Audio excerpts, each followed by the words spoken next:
After he regained his memory and became the heir of a wealthy family, everyone assumed Peter would divorce me. Now, a single cufflink on him is worth over $1 million. Meanwhile, holding our daughter's hand, I was nothing more than a country hair-washing girl in the eyes of his friends. We looked completely mismatched, but the man remained indifferent and only said, "Stay by my side." I thought our marriage still counted. I thought I was still his rightful wife. Later, news of his marriage alliance spread throughout the entire social circle. "As for me," he said with complete certainty, "the child is still here. She won't leave." I merely rubbed the corner of my clothes between my fingers and went to find his mother. "I want to leave." Later, I headed south alone. I didn't want the child, and I didn't want him either. Chapter 1. Mommy, is Daddy going to marry someone else?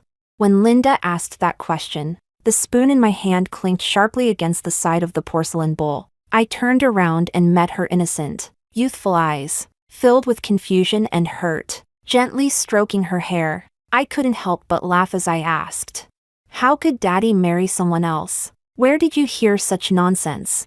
She lowered her head and picked at her fingers, her little lips pouting. "Aunt Jade said it." She also said, "Linda is an illegitimate child." "Mommy, what's an illegitimate child?"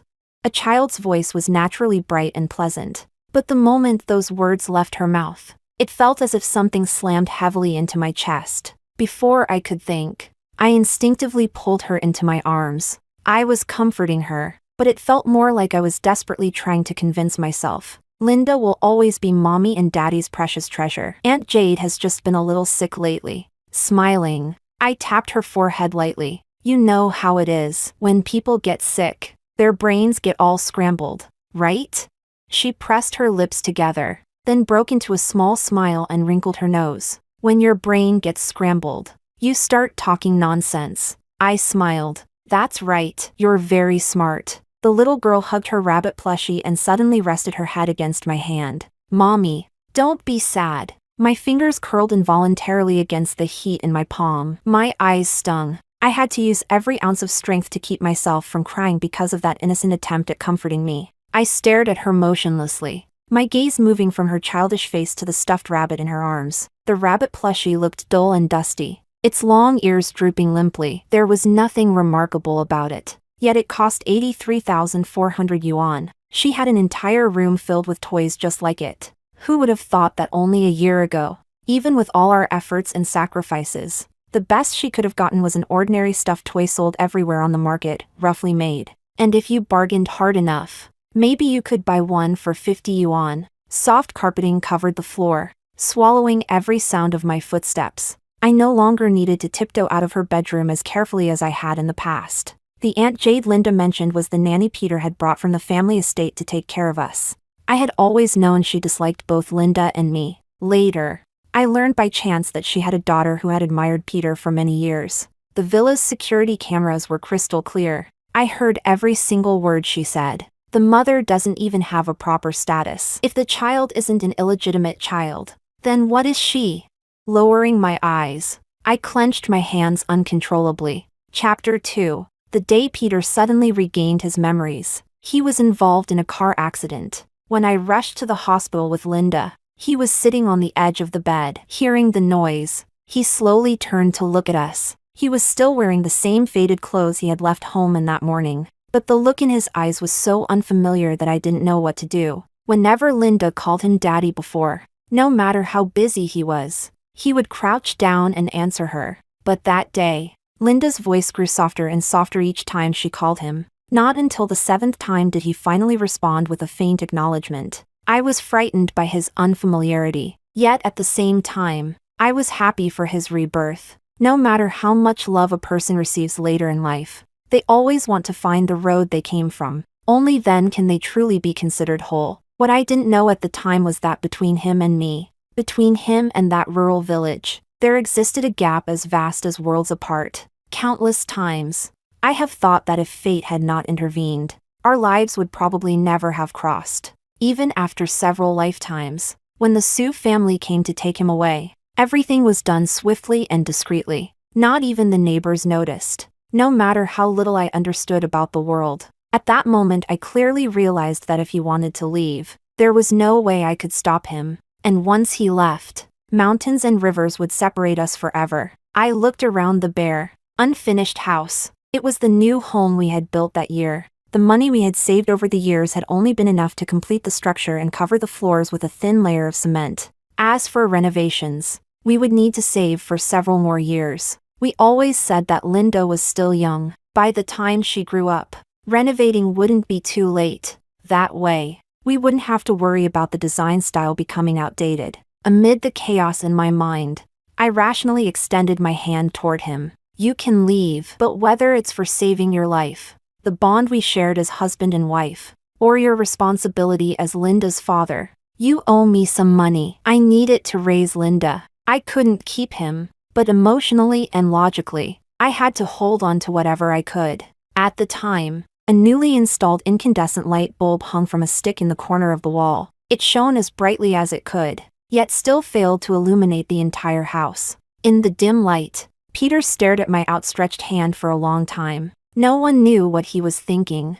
I only remembered that he took my cold hand into his own and said casually, "What are you thinking about? You and Linda are coming back with me." And so, at the dock that day, there was a crowded mass of people on one side and a waiting ferry on the other. The car drove directly onto the ferry and left the island. Even when we boarded the plane afterward, no one knew who was sitting inside. Perhaps I was too greedy, using the excuse of wanting to give Linda a complete family. I foolishly stepped into an entirely unfamiliar world. Everyone believed that even if Peter brought me back, it was only for appearance's sake. Sooner or later, we would get divorced. Yet over the past year, no matter how busy he was or how late he worked, he always returned to the villa. Just moments ago, while I was still in Linda's room, I had heard him come home. I needed to talk to Peter about what had happened to Linda. It would be more appropriate for him to handle it personally. We had legally registered our marriage. We had held a wedding. Linda had been born out of love and anticipation. She was never an illegitimate child. Peter had promised that once everything settled down, we would register our marriage again using his true identity. If he knew someone had spoken about Linda that way, he would definitely lose his temper. As I walked downstairs, I carefully considered my words, hoping to bring it up as tactfully as possible. The villa was so large that it felt almost empty. I pushed open several doors but couldn't find Peter anywhere. Then, as I reached a turn in the staircase, voices came from a half-open door nearby. Chapter 3. Peter. I heard from Madam that the date for your engagement has already been chosen? Engagement? For a moment, I thought I had misheard. The word engagement and Peter simply didn't belong together. He had a child. Perhaps he even had a wife. How could he possibly get engaged to someone else?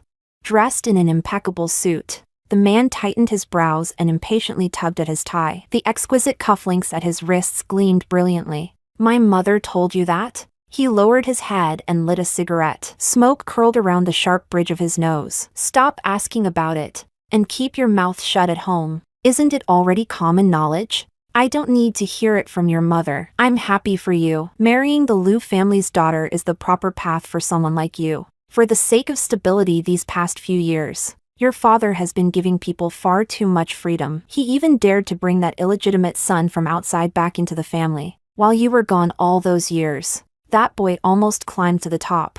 You're the legitimate heir of the Su family. A proper marriage should naturally be with someone from an equally prestigious family. It's just, what are you planning to do with Miss Ning? Send her back to the countryside? Peter Su glanced at her. Are you joking? She doesn't need to leave. And she won't leave. Linda is still here. Where exactly do you think she could go?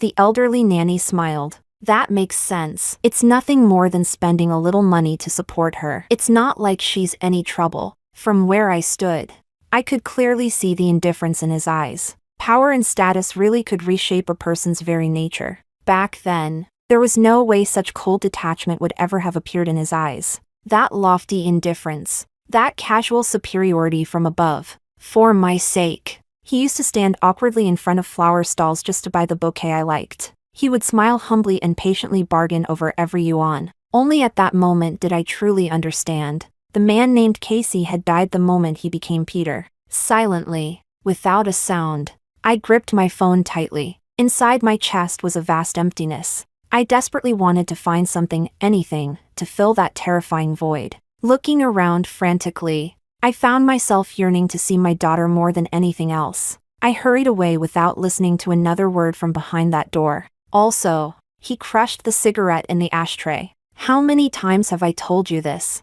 Either call her by her name or address her as Mrs. Sue. What's with calling her Miss Ning all day long? And the food on the table outside, she hasn't touched a single bite. Has she? The nanny had deliberately left the dishes there. As for her reasons, only she knew.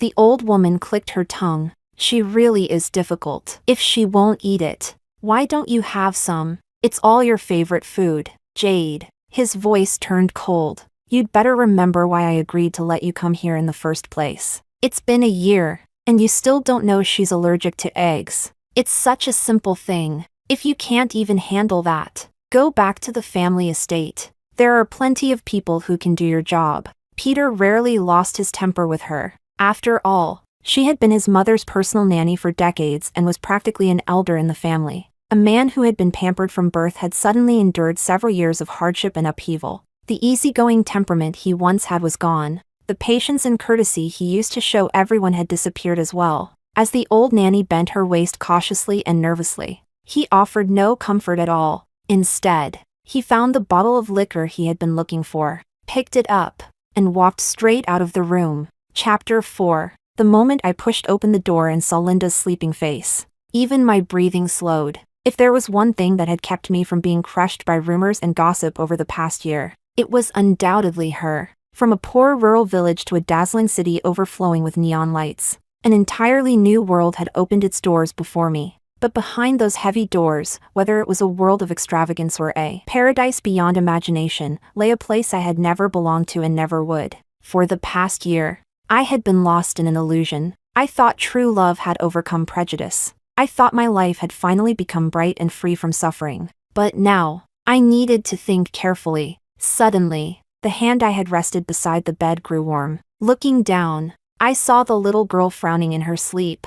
Clutching my hand tightly, I wiped away the tears on my face, took a deep breath, straightened my back, and gently squeezed her small hand. Don't be afraid. Mommy's here. Why are you still awake?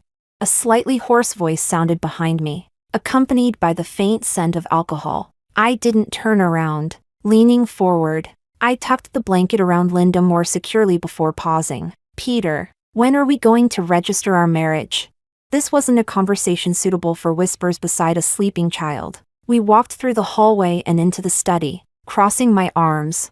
I deliberately kept some distance between myself and the man standing beside me, adopting the posture of someone entering a negotiation. He glanced down at me, perhaps because he didn't care. He made no comment about my sudden seriousness. With a faint chuckle, he removed his watch and asked casually, "Have you finished the books I told you to read?"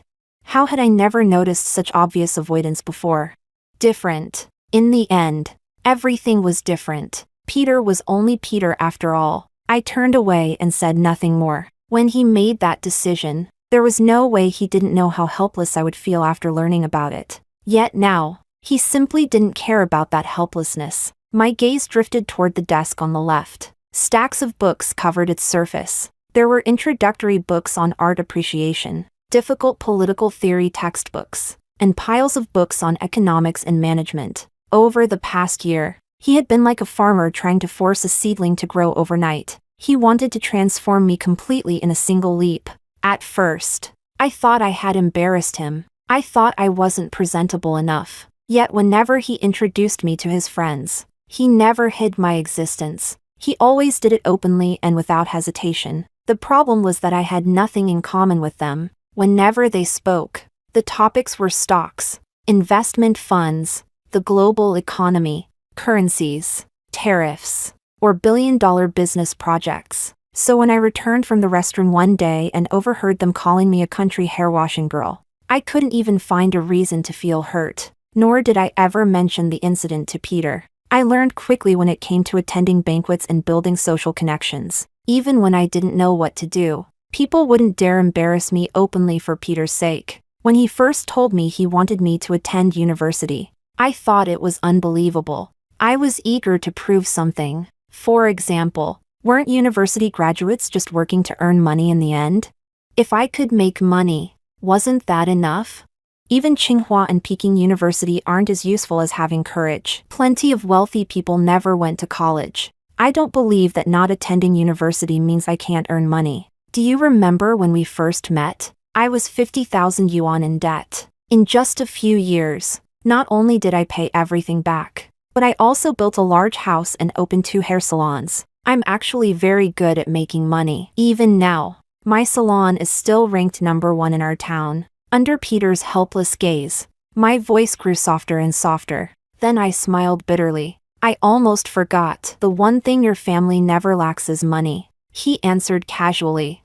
Study hard. If you get in, we'll register our marriage. I looked at him seriously and hesitated before asking.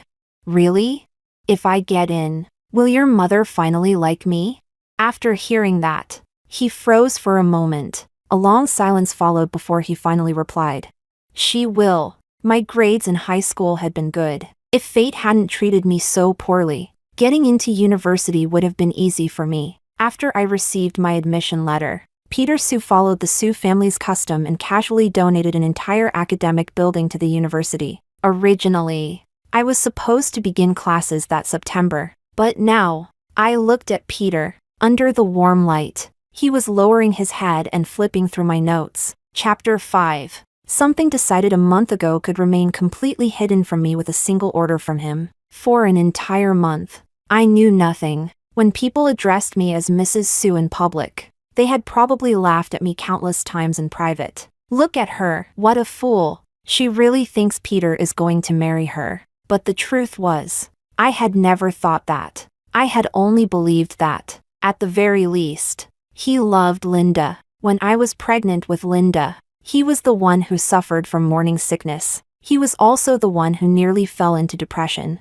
From the moment our daughter was born, he went from knowing nothing to expertly changing diapers and waking up in the middle of the night to feed her. He practically took care of everything. On Linda's first day of kindergarten, he stood outside the school gates with reddened eyes for half the day. She was the treasure he had welcomed into the world with all his love. I thought he loved her deeply. But I was wrong again. The person who loved Linda had never been Peter. How could the man who loved her ever bear to let her carry the label of an illegitimate child?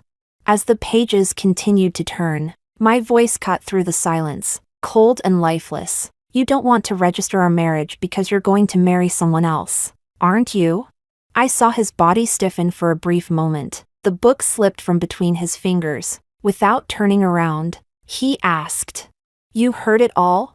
If it hadn't been deliberately arranged for me to hear, how could I possibly have missed it? For an entire month, not a single person had let anything slip in front of me, so why had I suddenly overheard it now? It was nothing more than a cautious test, a way to see just how much I was willing to give up. Back when he pursued me, he had been awkward and clumsy. He rarely spoke and simply worked hard in silence. At that time, my stall always had the freshest and best fish every day. I thought I was just lucky. Only later did I discover that he had secretly arranged it all. Every morning, he would arrive before everyone else and carefully select the best fish, waiting for me to come. But now, everything was different. With power in his hands, he no longer needed to lower himself. He no longer needed to please anyone. Instead, he simply targeted the deepest desires hidden within people's hearts. It was a method far more direct, far easier. Just like now, he turned around. Half his face was illuminated, while the other half remained hidden in shadow. Linda is already in elementary school. You know better than anyone where she'll have a better future. Can you really bear to take her back with you to that impoverished place?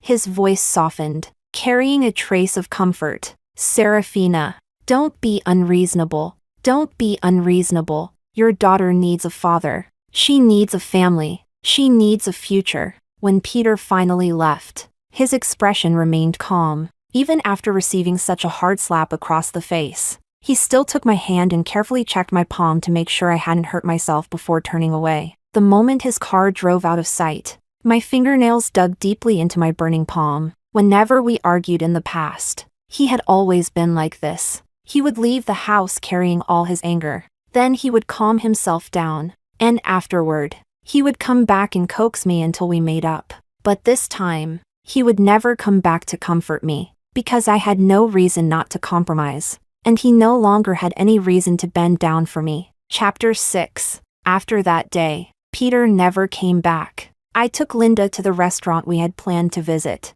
and she was cheerful the entire way. Halfway through our meal, an unexpected guest appeared. The woman wore sunglasses, a custom Chanel outfit, and expensive jewelry adorning her wrist. Peter's future marriage alliance partner. I had never met her before, but I had certainly heard of her. Freya leaned forward and gently touched Linda's cheek. Embarrassed, Linda quickly pulled away. I've heard you've been causing quite a scene at home lately. She looked at me and spoke with surprising sincerity. He already looked into your situation long ago. I'm not exactly a saint, but I'm not a bad person either, so you don't need to worry. Even after we get married, I won't interfere with you or your daughter in any way. After the wedding, he's free to go wherever he wants. It doesn't matter whether he comes home or not. If you have any requests, just tell me. I'll do my best to accommodate them. She spoke as if it were the most ordinary thing in the world. There was no concern whatsoever for morality or boundaries. To people like them, marriage was merely another business arrangement. In fact, calling it a partnership was probably more accurate than calling it a marriage. Given the Sue family's status, they feared that if I caused too much trouble, it would reflect poorly on the Liu family as well. So she needed to maintain stability, and among all the relationships she could tolerate her future husband having outside the marriage, I was probably the one she found most acceptable. I gently pinched my daughter's cheek and called over a server, asking them to take her outside to play for a while. Miss Freya, then perhaps you can hear my request. I looked at her and spoke slowly. Her expression was calm and gentle. There was no aggression in her demeanor, yet she still carried that unmistakable air of superiority, that attitude of pity and charity from someone standing above another. Pity. Pity was actually a very useful emotion to exploit. That afternoon in the restaurant, Freya and I talked for a full 30 minutes. When she finally stood up,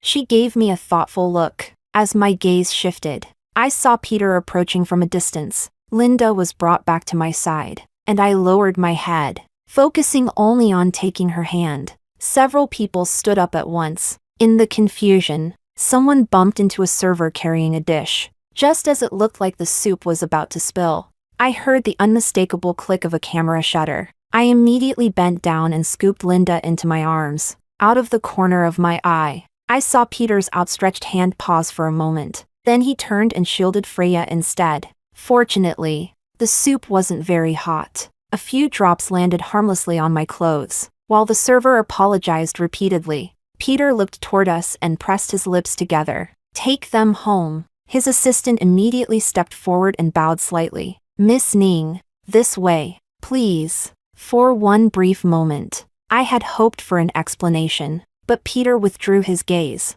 He didn't look at me again. A soft sobbing sound came from beside me. Something tugged gently at my hand. Looking down, I saw that my daughter was already crying, tears streaming down her face. With a hurt expression, she asked, "Why didn't Daddy protect us? Doesn't he love Linda anymore?"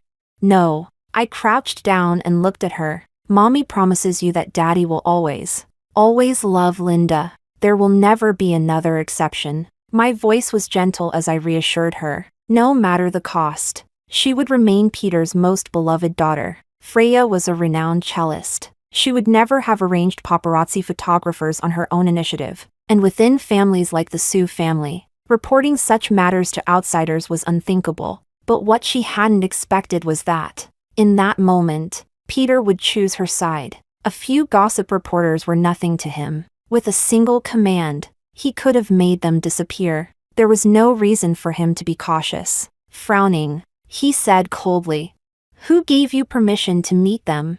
Freya looked displeased. I had to know what kind of woman my future husband is keeping outside. Besides, I can tell you like her quite a bit. Wasn't I helping you by trying to keep her from leaving? Peter loosened his cufflinks and sat inside the car. Then he glanced at her. Keep her? Who told you she's going to leave? Freya said nothing more. He looked confident, certain, as though he firmly believed everything remained under his control. So much so that he probably couldn't see it. Beneath that woman's calm expression lay a determination to leave that was stronger than anyone could imagine. Chapter 7. This was the first time I had met Peter's mother alone. She came from an equally distinguished family. Her abilities, education, and refinement far surpassed those of ordinary people. People who had spent their lives in positions of power often made others nervous without even trying. That was one of the reasons I had always avoided interacting with her too much. But today, I had come prepared. I would hold my head high and put away all my fear. Without wasting words, I went straight to the point. I can leave. Unlike a year ago, she showed no urgency. Instead, she said calmly, whether he marries or not, or who he marries, makes very little difference to you. You have a daughter. If you take her away, all you'll have waiting for you is a difficult life. Hasn't this past year been enough to show you what wealthy and powerful men are really like? Even if he kept 10 or 8 women outside, no one would think twice about it. Besides, you and your daughter are different from those women. The only thing you're missing is a title and legal status. None of the resources you deserve will be taken away. For a child's sake, isn't a little humiliation worth enduring? In families like ours, isn't enduring some grievances simply expected? Everyone knew that if you could control a child, you could control a mother's entire life. But what if I had never planned to take my daughter with me from the beginning? I could abandon everything. I could return to poverty and hardship. I could start over from nothing. But Linda couldn't. She had to remain with the Sue family, and she had to remain there openly and legitimately. I believed that even if I left with nothing, I would eventually build a new life. I knew how to make money. I knew how to endure hardship. I could provide her with a comfortable upbringing. But compared to the Sue family, all of that was insignificant. Their wealth was the starting point built upon generations of effort. It was a ladder to the heavens that almost no one could ever hope to climb. The Sue family stood at the peak of society. Even Zhongmao Group was merely a testing ground Peter's father had prepared for him. His uncles and cousins had spread across countless fields: law, education, medicine, business, and politics. Even the least respected illegitimate son of the Sue family held the position of president of a major bank. Looking at her, I spoke calmly. Linda is a member of the Sue family, isn't she? Keeping me here doesn't benefit your family in any way. I can leave, but on one condition. Linda must be officially registered as Peter's eldest daughter in the Sue family household registry. As long as she's registered, her mother can be listed as deceased. I paused. And one more thing. I hope you will personally raise Linda. A faint smile appeared on her face. I don't like your child, and trusting her to me doesn't seem very wise. For all this time, she had looked down on me and disliked me, yet she had rarely gone out of her way to make my life difficult. When she first wanted to get rid of me, her solution had simply been to offer me money and send me away. Perhaps because, in her eyes, I wasn't worth the effort. There were probably countless women like me. As long as we didn't threaten the Sue family's core interests, we were insignificant. As for Linda, she was the best choice I could think of. I looked at her firmly. This is my only request. Consider it repayment for the debt your son owes me for saving his life. She said nothing. Instead, she instructed someone to escort me out. Before I left, one of her assistants slipped a bank card into my hand. There's a sum of money in this account. Madam also asked me to tell you that whether you choose to live in China or abroad, anywhere in the world, she can arrange a house for you there. I knew what that meant. She had agreed. I accepted nothing. I didn't take the card. I didn't agree to the house. The cleaner my departure was, the more guilty they would feel toward Linda. And in the future, no one would dare bully her so easily. Chapter 8. By the time I returned to the villa, night had already fallen. Peter was sitting on the sofa, absent-mindedly turning a remote control over in his hand. I looked up at the television screen. It was the surveillance footage of Aunt Jade. Aunt Jade is getting older. She won't be staying here anymore. He looked at me, his gaze pausing briefly. You can hire a few new nannies. Just choose whichever ones you like. The exhaustion between his brows was impossible to hide. Deep within his eyes lingered traces of guilt, though they were difficult to discern. Peter, Mrs. Sue, Aunt Jade twisted the hem of her clothes in her hands and pleaded desperately. I shouldn't have said those things. I was wrong. Please don't send me away. Please, don't make me leave. I folded my arms and had no intention of speaking on her behalf. At that moment, a young woman in a business suit entered from outside. After glancing at us, she bowed. I'm sorry. I apologize on my mother's behalf. I'll take her away. Without waiting for a response, she grabbed Aunt Jade and dragged her away to pack her belongings. Soon, only Peter and I remained in the living room. Neither of us spoke. The silence stretched endlessly. After a long time, he stepped beside me. His well-defined fingers cautiously found mine. The touch was so light it felt like a passing breeze. Serafina, other than that matter, anything else you dislike, anything at all, if you tell me, I'll take care of it for you. So this was an apology. This was his attempt to comfort me. Within the boundaries of his world, anyone I disliked and anything that upset me could be dealt with perfectly. But what was the point? This was the limit of what he could offer. What he wanted was for me to stand behind him. As long as I obediently stayed behind him, relying on him and benefiting from his protection, everything would be fine. But I could never stand beside him. That place was never meant for me. Then let's separate. I pulled my hand away. Only after the words left my mouth did I realize what I had said. Turning toward the window, I laughed softly. I forgot. The man I married wasn't you, Peter. It turned out that even our parting required no formal divorce. He grabbed my chin and forced me to face him. His eyes were cold. Don't say ridiculous things. Linda needs both her father and mother. I looked at him deeply, for so long that I felt as though I was carving his face into my heart one final time, only to dig it back out with my own hands. Then I turned away and walked upstairs. As I passed Aunt Jade's room, an argument drifted through the partially open door. You've been a nanny for over 20 years. How did you become so foolish now that you're older? The master's family matters are none of your business. I thought you liked Peter. If he could choose a woman from the countryside, why couldn't you? The younger woman was trembling with anger. That was years ago. Because you insisted on staying with the Sioux family as a nanny. I grew up alongside the Sioux children, from elite elementary schools to international high schools. Then I studied abroad with them. After returning home, I joined Zhongmao Group. I'm still young and already a department manager. Have you ever thought about how much luck it took for a nanny's daughter to have the life I have now? Do you think I've lost my mind? Even if young Master Sioux wasn't marrying some country girl, did you really think he'd marry a nanny's daughter? Fortunately, they didn't take this out on me. Pack your things. I'm taking you back to our hometown tomorrow. The surveillance footage had been uploaded by me. After working as a nanny for so many years, she had forgotten her place. She had begun overstepping boundaries and acting as though she were entitled to make decisions herself. Originally, I only wanted Peter to be cautious. After I left, I didn't want him to remain completely unaware of Aunt Jade's behavior and allow Linda to be hurt behind his back. But I never expected him to make such a drastic decision, or to be so ruthless. She had worked for the Sioux family for over 20 years. By her own account, she had watched Peter grow up. Throughout all this time, I had ignored the hostility she showed toward me. Besides, I had always believed it didn't matter. There were far too many people in this world who disliked us. But there was one thing she should never have done. She should never have said those things to my Linda. On the night before my departure, I sat beside Linda and looked at her with reluctance. Such a small child. Sweet, clever, beautiful, and bright. She would surely grow up healthy and safe. I touched her earlobe gently. Then I brushed her nose with my fingertip. There wasn't a single part of her I could bear to leave behind. Children are sensitive. Perhaps she sensed that something was wrong. She just couldn't understand the complicated world of adults. Mommy, can I have your little sponge cakes for breakfast tomorrow?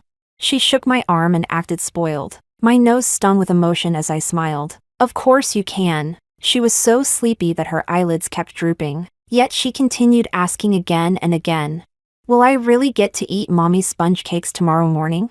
Only after hearing my repeated promises did she finally close her eyes and drift peacefully to sleep. I held her in my arms, and the moment she fell asleep, the tears I had been holding back burst free like a broken dam. Chapter 9. When I left, I did so as casually as if I were simply going out for a walk. so casually that no one noticed anything unusual. When I had arrived here, I brought only my daughter. When I left, the only thing I took with me was longing. After returning home, the first thing I did was go to the local police station to remove my household registration. The 2 death certificates in my hand had been arranged by Peter's mother. That day, I sat on a bench in the lobby for a very, very long time. So long that the sun set. So long that the staff finished work and went home. In the end, I fled the police station as though escaping from something. Not until the 3rd day did I finally stand up and fill out the application form, one careful stroke at a time. The first time I had processed a death registration cancellation was when I was 15 years old, after my grandmother passed away. Back then, most girls in the village left school to work in factories. But she saved crumpled banknotes one after another and proudly told everyone she met, "Our Serafina is going to study. She'll make something of herself." Fate is full of surprises. Sometimes the ocean gives its gifts to a stream before reclaiming them. Peter, who had been thrown into the sea by someone's scheme, entered my life that way. He had no memories, no identity. Even the police station couldn't find any information about him, and he refused to follow anyone else. Instead, he shamelessly squatted outside my rundown house and refused to leave. The problem was that he didn't know how to do anything. I thought that losing his memory had made him forget even how to survive. But he was incredibly smart. Whatever he learned quickly. Every morning, I woke up before dawn to sell fish at the market. He followed fishermen onto their boats. After work, I took a part-time job managing an internet cafe. His computer skills ended up being better than mine. I thought working for wages was too slow if I wanted to get ahead, so I borrowed money and rented a small storefront. He quickly learned how to handle inventory and deliveries. The shop did well, but I wanted something bigger. Using the money we earned, I opened 2 more stores. Business continued to grow. During those years, no matter what crazy idea I came up with, he followed along without complaint. No matter how often I tried to chase him away, he never left. One day, he came running through the rain again. His clothes were soaked through, yet somehow the bouquet he carried remained perfectly protected. That was when I finally asked him, "I've saved a little money now. I think I can afford to start a family. Will you marry me?" For the first time in years, I had a family again. I gave him my surname. I named him Casey Ning. Later, we had Linda. We built a house. We planned that when she started school, we would move to the city and buy another home there. But fate has a way of correcting what it considers misplaced. The hand of destiny reached down and set everything back in order. And so, everything returned to the way it had been in the beginning. Chapter 10. I sold the shop and came away with a decent sum of money. I was preparing to go somewhere farther away. The house, though crudely built, held my memories and my roots. Besides, it wasn't worth much on the market anyway. When I finished packing and stepped outside, a black car was parked at the gate. Back when we were building this house, we used to dream about the future. We said that once we made enough money, we'd buy a car. Then during the holidays, we'd drive it home and park it right here in the courtyard. It would look impressive. I watched as Peter carried Linda out of the car. The moment her feet touched the ground, she ran toward me, throwing her arms around me. She burst into tears. Her eyes were already swollen and red from crying. "Mommy, don't you want Linda anymore? Daddy said you came here to take care of something and would be back soon. But you've been gone for so many days." The neighbors gathered around to watch. Serafina's husband and daughter are back. They've made a fortune. Look at that luxury car. I looked at Peter for the first time in many days. He wore a simple black cashmere turtleneck. Even without the trappings of luxury brands, he carried an undeniable presence. Standing here now, he was completely different from the man he used to be. Our gazes met and locked. He understood better than anyone what my departure truly meant. I didn't hug Linda. I didn't answer her. After a long silence, Peter finally seemed to realize something. His hand clenched tightly. Slowly, he crouched down. "Linda, come here. Tell Mommy." He looked at the little face that resembled Serafina so much. "Tell her Daddy was wrong. Ask her to come home with us, okay?"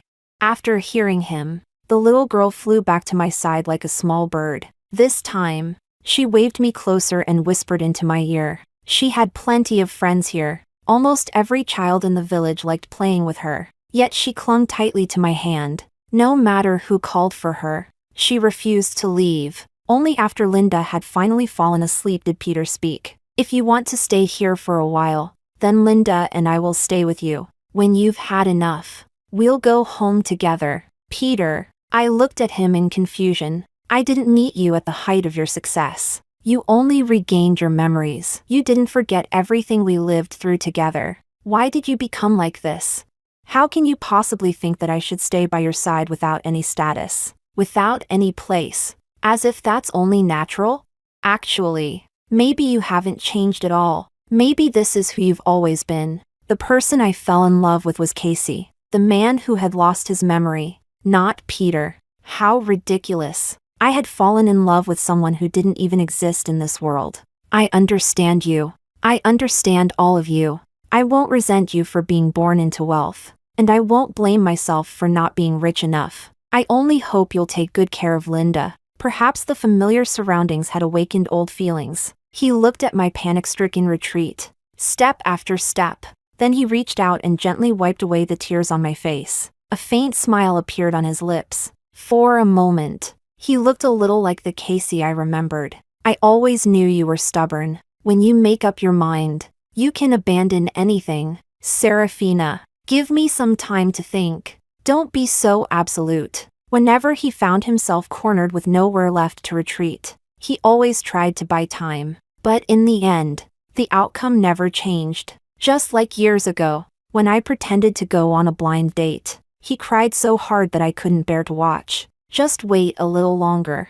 I can make money. Please don't marry someone else. Back then, Casey had waited long enough to get the happy ending he wanted. But Peter would never get that chance again. Chapter 11. He bought the shop back. Despite the obvious displeasure of the previous owner, he paid 3 times the original price. This place is the result of years of our hard work, he said as he naturally returned to the kitchen as if he had never left. I forced a smile. The 2 shops together weren't even worth $200,000. That wasn't enough to cover the price of a single bottle of wine for him. Calling it years of hard work felt almost ridiculous. A thunderous commotion suddenly erupted outside the door. In the next instant, a large group of construction workers poured in. I immediately looked at Peter. He poked his head out and explained, "Didn't we agree on renovating? I've already had the blueprints designed and arranged the contractors. Just leave it to them." Power and status really were a fine disguise. When he wasn't living among the wealthy elite, he could lower himself and accommodate others at every turn. But once he returned to that world, everything became different again. I lowered my head and wiped Linda's face, no longer bothering myself with what he was doing. He wouldn't keep this up for long. After acting on impulse for a few days, he would naturally give up. Yet several days passed, and he remained unwavering. He busied himself with everything as though nothing had ever happened. For a brief moment, it felt as if our lives had returned to the way they used to be. When I woke up in the morning and led Linda to wash up, 2 toothbrush cups sat neatly on the sink. The toothbrushes already had toothpaste squeezed onto them. On the dining table in the living room sat the breakfast he had prepared before dawn, along with a bouquet of flowers that appeared every single day without fail. He was so busy he barely had time to breathe. Besides coordinating with the renovation team, he still had to squeeze in calls to handle company matters. Even amid all the chaos, he somehow found time to unpack my luggage and put everything back in its proper place, one item at a time. Whenever Linda ran toward him, he would crouch down and ask softly, "Did you tell Mommy today that Daddy was wrong?" Linda looked troubled. "Why doesn't Daddy tell her himself?"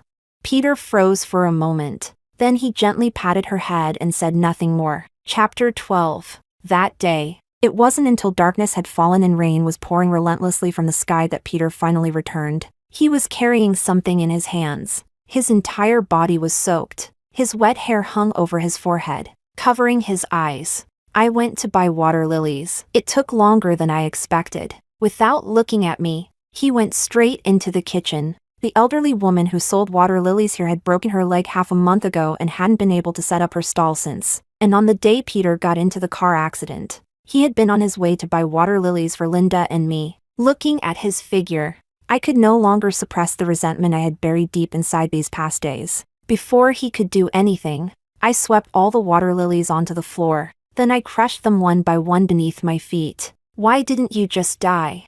I cried hysterically as I confronted him. "Why didn't you die in that car accident? Why would you do this to me?"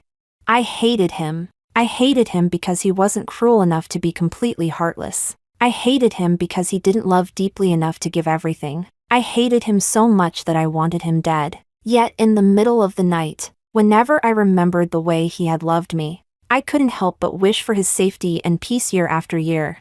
How fortunate he was. My love for him was so deep that even my hatred carried tenderness. Peter dropped to his knees and pulled me tightly into his arms. The force of his embrace was almost frightening. "Serafina, is there really no other way?" Again and again, he stroked my hair. His voice was hoarse. "Let's get married. Let's register our marriage. We'll do it as Peter. We'll use Peter's identity. Please. Okay?"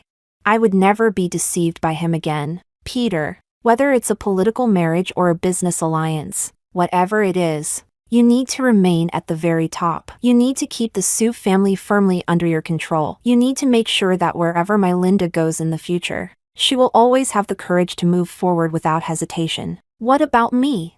He buried his face against my shoulder. His entire body was trembling. "What am I supposed to do?" My voice was calm and cold. "If Linda didn't need you, I wouldn't even spare you another glance." At some point, Linda had woken up, holding her stuffed toy, her eyes red with tears. She looked at us. "Daddy, Mommy, what's wrong?"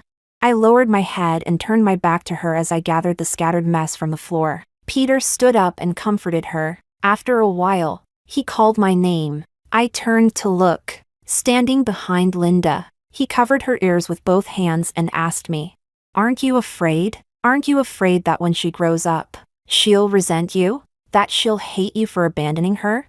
Meeting the little girl's eyes, filled with pure love and dependence, I swallowed the bitterness rising in my throat and forced a smile for her. "Then let her resent me. She can blame me however she wants. She can hate me however she chooses. Just pretend her mother is dead. Dead in the year she turned 6. Dead somewhere in the endless sea of people." Chapter 13. Peter took Linda away while she slept, completely unaware. As he walked out through that door carrying their daughter in his arms, his expression had already returned to calmness. He no longer humbled himself or pleaded in vain. He simply said, "Serafina, you're going to regret this." The black car left just as discreetly as it had arrived. Silent, unobtrusive, I watched it drive away, until it became a tiny dot in the distance, until it disappeared completely. From this day forward, every road my daughter walked would be a road leading toward a bright future. A few days later, I received a new household registration booklet.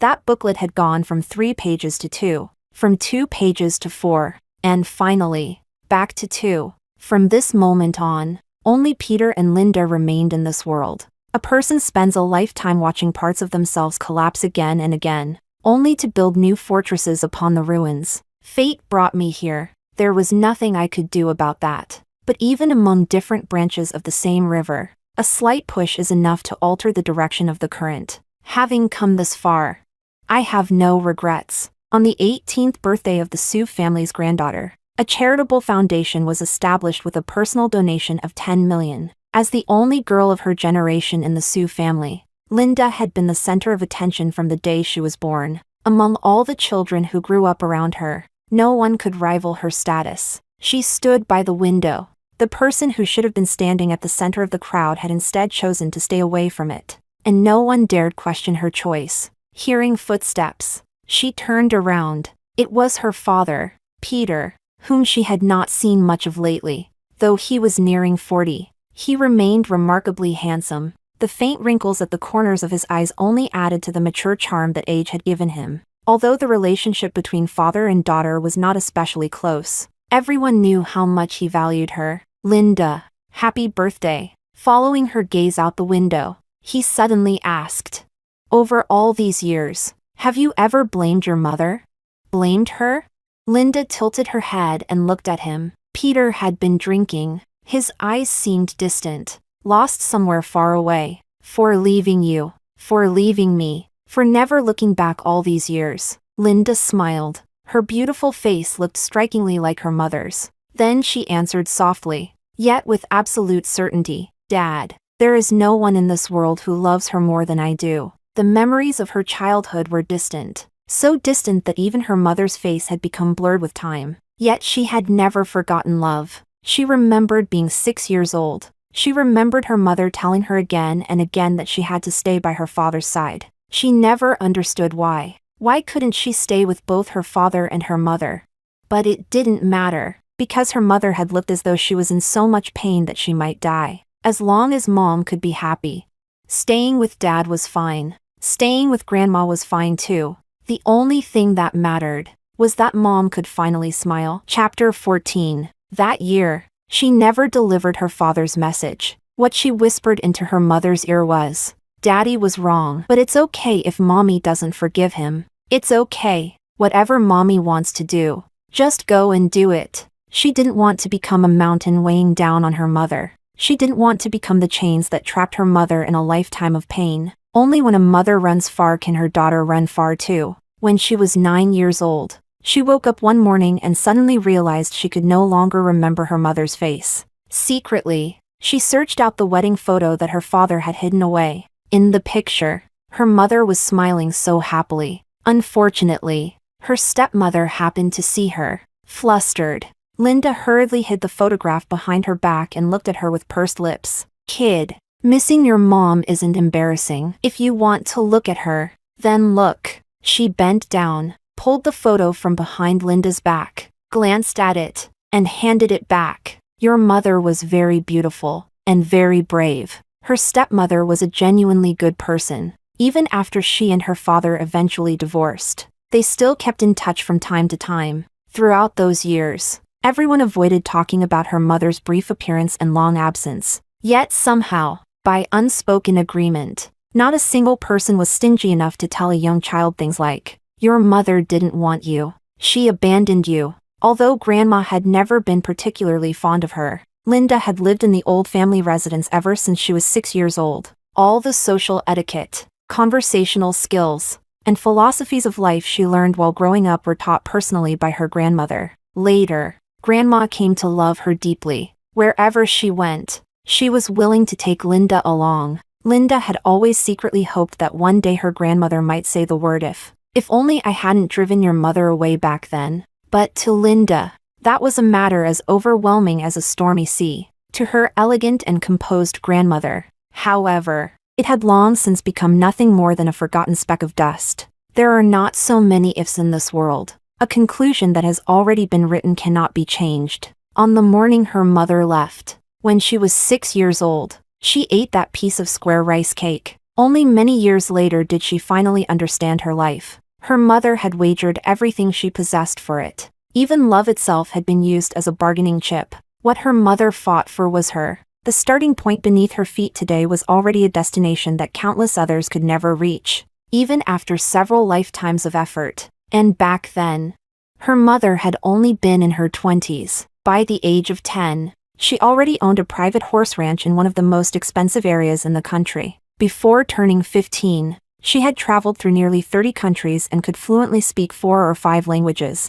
At 16, she completed her international high school education. Soon, her years studying in the United States would come to an end. In this world, there were very few things she had to struggle to obtain. Most of the time, all she needed to do was glance at something twice. By the next day, someone would place it before her. Linda couldn't understand it. For 12 years, her father had never spoken about her mother. So why had he chosen today, of all days, to ask that question?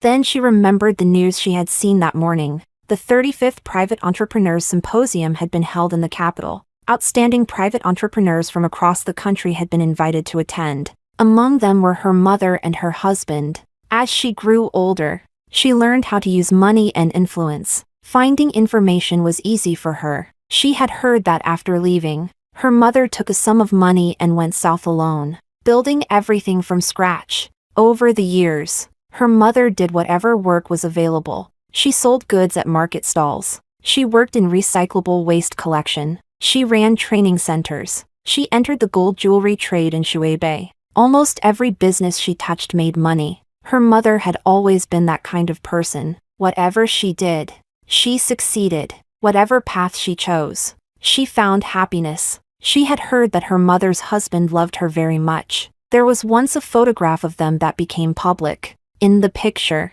her husband was giving a speech on stage. Below the stage, her mother was holding up her phone to record him. The happiness in her eyes seemed ready to spill out of the photograph itself. Linda looked at her father. She knew he had made a rare exception and attended the symposium that day. After all these years, she finally spoke the words she had kept inside. "Dad, you were wrong. She never abandoned me. The only person who was ever left behind was you." After saying that, Linda lifted her skirt and walked away. Amid the dazzling lights, she turned back for one last glance. Peter was still standing by the window. Both hands rested against the windowsill. His shoulders were slightly hunched. His figure was swallowed by the shadows as he stared outside, motionless. And beyond the window, the scenery he had once longed for had already vanished forever.